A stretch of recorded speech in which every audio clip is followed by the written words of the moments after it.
Okay, hi. Today I'm just going to walk through about the synopsis and all. So, because of some unavailability, I cannot be present in physical existence. That's what I'll be explaining you some basics requirement on the project synopsis. So you can go through each and every time and come back to me if you have any questions. Okay. So before getting into the project specific explanation, there are few things that you need to know about the project flow. Okay, like all the projects here in our institute will be IEEE 2014 projects. I mean the latest implementation here. Okay, the flow will be like we will be choosing a particular problem in some particular domain. The first thing is we'll be coming up with the paper solution, what we call it as a theoretical solution, and then we are going to convert that paper solution into a language implementation. It could be any language, it could be Java, C, C Sharp, MATLAB, it could be any language. Okay. Here the flow will be like the problem will be decided by the author, the IEEE author. In that paper itself we'll be getting to know what problem we are supposed to solve, and also how to solve the problem also will be given by the same author, the theoretical solution. Our only effort will be converting that paper solution into the language solution. I can say advantage of this approach is it will be like 100% safe, meaning nobody will come back to you and say why you have done the solution in this way, why not in the other way, change it like this, change it like this. All this comments and all cannot be expected here, because whatever you have implemented will be an approved solution, meaning the verified solution. Okay, and I can say that you people will be given weightage at least in terms of marks, because all the projects here you are implementing from the scratch. Okay, it's not a kind of repeated one or a reused one kind of thing. Okay. Hi. So today I'll give you a functional overview about this particular project, e-voting system. Okay, so all I can do today is just explaining the functional part of this particular project, like what actually we are going to do. Okay, let's not bother about how we are going to solve this problem.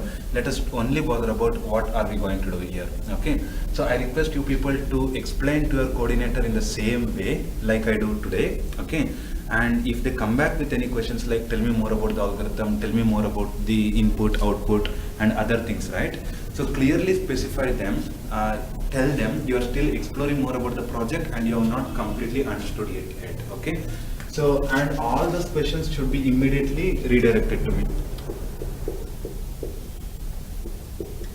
You can either call me if you want the answer right away, or you can email me if you want it in a documentation form. Okay, so that you can read it a number of times again. Okay, so now let's get started. To start off with this project explanation, right, there are few things that you need to know as called as quick facts. Okay, so the meaning of quick facts is that the answer for these things should be ready at any point of time. Okay, so if somebody asks you suddenly which framework you are implementing and all of a sudden the answer should be ready from you. Okay, so look at this. So domain of this project will be called as internet security. Okay, so meaning we will be worrying about something securing the data through internet. Okay, so the base reference, from where did we get this idea? From IEEE 2014 paper. Okay, it's the latest implementation. And then the algorithm which we are going to use here in this particular problem is the author's own algorithm that is built using RSA. Okay, so it's not an RSA algorithm. So for an RSA algorithm, author has added more security over there. Okay, it's a new algorithm which author is going to propose it in his paper. Okay, so in the framework which we will be using here will be a Java and J2EE framework. Okay, it's a root framework, the parent framework what we are going to use. But under Java J2EE there are a lot of other technologies which I am going to mention it here. Okay, so the platform which we will be using in this project will be a JBoss platform. Okay, an application server 7 which will be installed in Linux operating system. If you are not comfortable in Linux, let's move on to Windows XP or 7 or 8, anything which you are going to be comfortable in. Okay, because the platform will not be something that we are bothering about. Okay, so the number of lines of code what we are going to write will be around something like 3500 to 4000 lines of code. Okay, so in contrast to which a VTU student will be writing around 600 to 800 lines of code. Okay, you can verify with any of the seniors project or any of the other institute project. Entire VTU project could be completed within 800 lines of code. Okay, so what actually you are going to do is you are actually implementing almost 4x of what VTU is expecting us to do. So okay, so but at the same time, don't think that it will be complicated one. It will be a simple one for you. Okay. So, and you know, the percent of database we are going to use in our project will be less than 10% of it. Okay. So this percentage of database we are going to measure based on the amount of database we have stored to number of lines of code we have written. Okay. So that I'm going to tell you how to calculate it in the project classes. But as of now, the conclusion is we are using less than 10% of the database in this project. Okay. And regarding the detailed breakdown of the technologies, right? I can say we will be using some front-end technologies which will be implemented in the browser end, and then we will be using some back-end technologies which will be implemented in the server end. Okay, so the front-end technologies like HTML, CSS, XML, JavaScript, okay, Ajax, jQuery, Dojo will be used.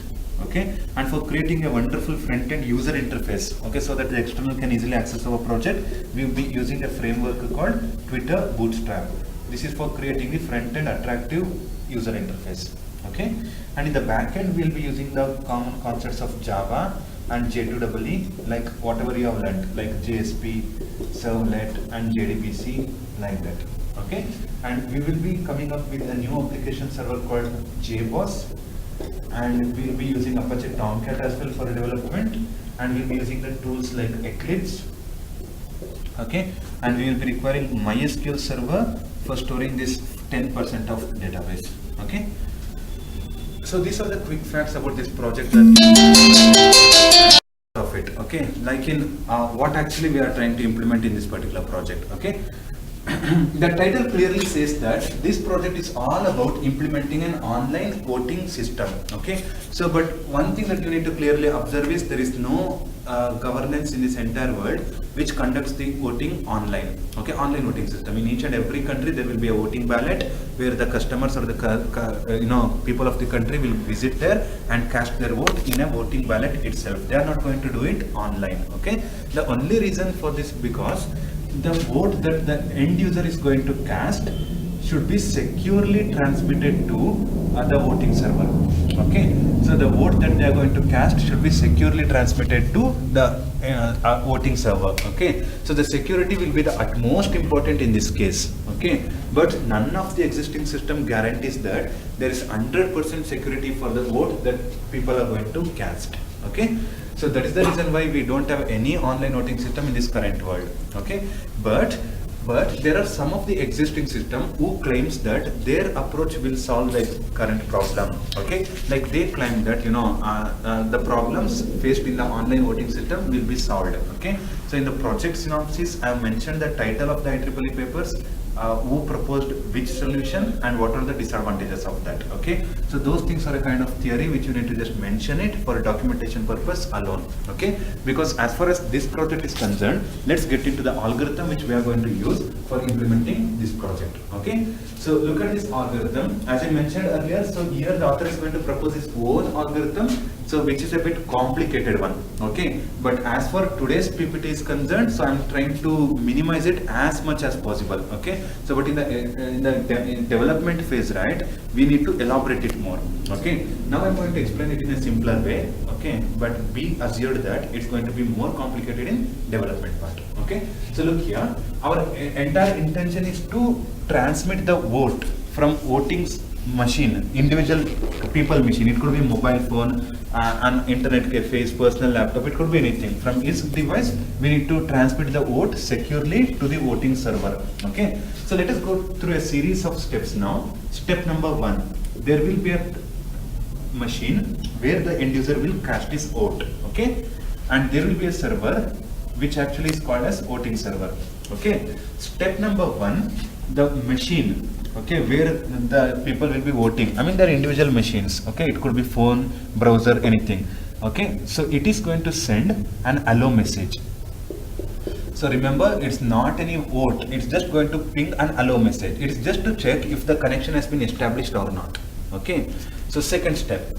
So what actually this server will do, after receiving this allow message, this is going to encrypt that allow message with its own key, with a private key.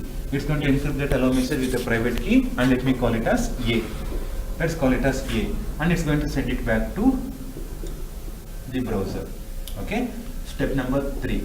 So now the browser have, A, where A indicates the allow message plus the encrypted key. Okay, so for that A, it is going to include the vote.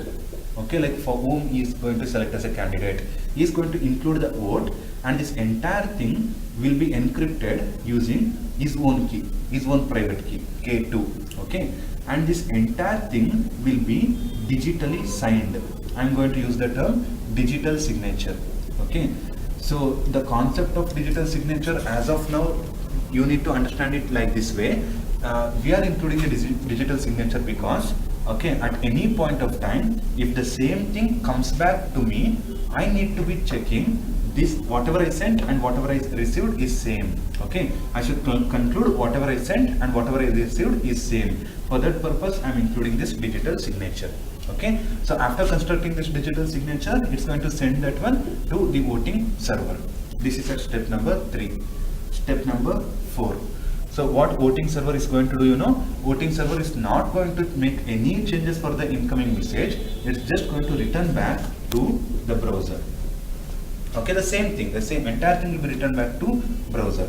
Step number 5. Okay, now the browser checks whatever you have sent in step 3 and whatever you have received in step 4, okay, is same or not. Okay, if it is difference, it indicates that somebody else is listening on this channel. I mean, there is some eavesdropping or something happening in this channel. Okay, anybody, if even I have tried to hack this message, right, the signature will be changed. So that is the way to confirm, okay, this channel is secure to transmit the vote between two entities. Okay, so if whatever it has sent in step 3 and whatever it has been received in step 4, if both are same, then it's going to remove the digital signature. Okay, it's going to remove the key K2 and then it's going to transmit it. Okay, it's going to transmit it. What it's going to transmit? This one. Okay, A plus vote. But one thing that you need to understand in this notation is vote will not be sent directly. Instead, for this particular vote, okay, there will be a key within A, K1. Okay, it will be used for encrypting this vote. Okay, so now that encrypted vote will be receiving to the server. Okay, so in the last step, what the server actually does, the server have A plus V. It have an allow plus K1, allow plus K1 plus vote. Okay, these two things will be actually encrypted by K1. So K1 is what? K1 is the key belonging to the server. So it knows its private key well. So it is going to decrypt it. Only this person can decrypt it because K1 is the key of the server. It will be having that key. Okay. After decrypting it, the vote will be considered as casted. Okay, so apart from this complicated algorithm implementation, we are going to build an end-to-end solution where any people who are accessing, who can access our voting server online. Okay, so anyone can just log in, see if any elections are being opened or not. If any elections are open at any point of time, so they can cast to the list of all voting candidates. Okay, and there will be an admin for this project who can create the elections, who can see the result of the elections. He can basically perform some admin-based operations. Okay. So I think this much is enough for now, guys. So speak with your coordinators. Okay, if they come back with any questions, okay, so please reach out to me. Okay, thank you so much.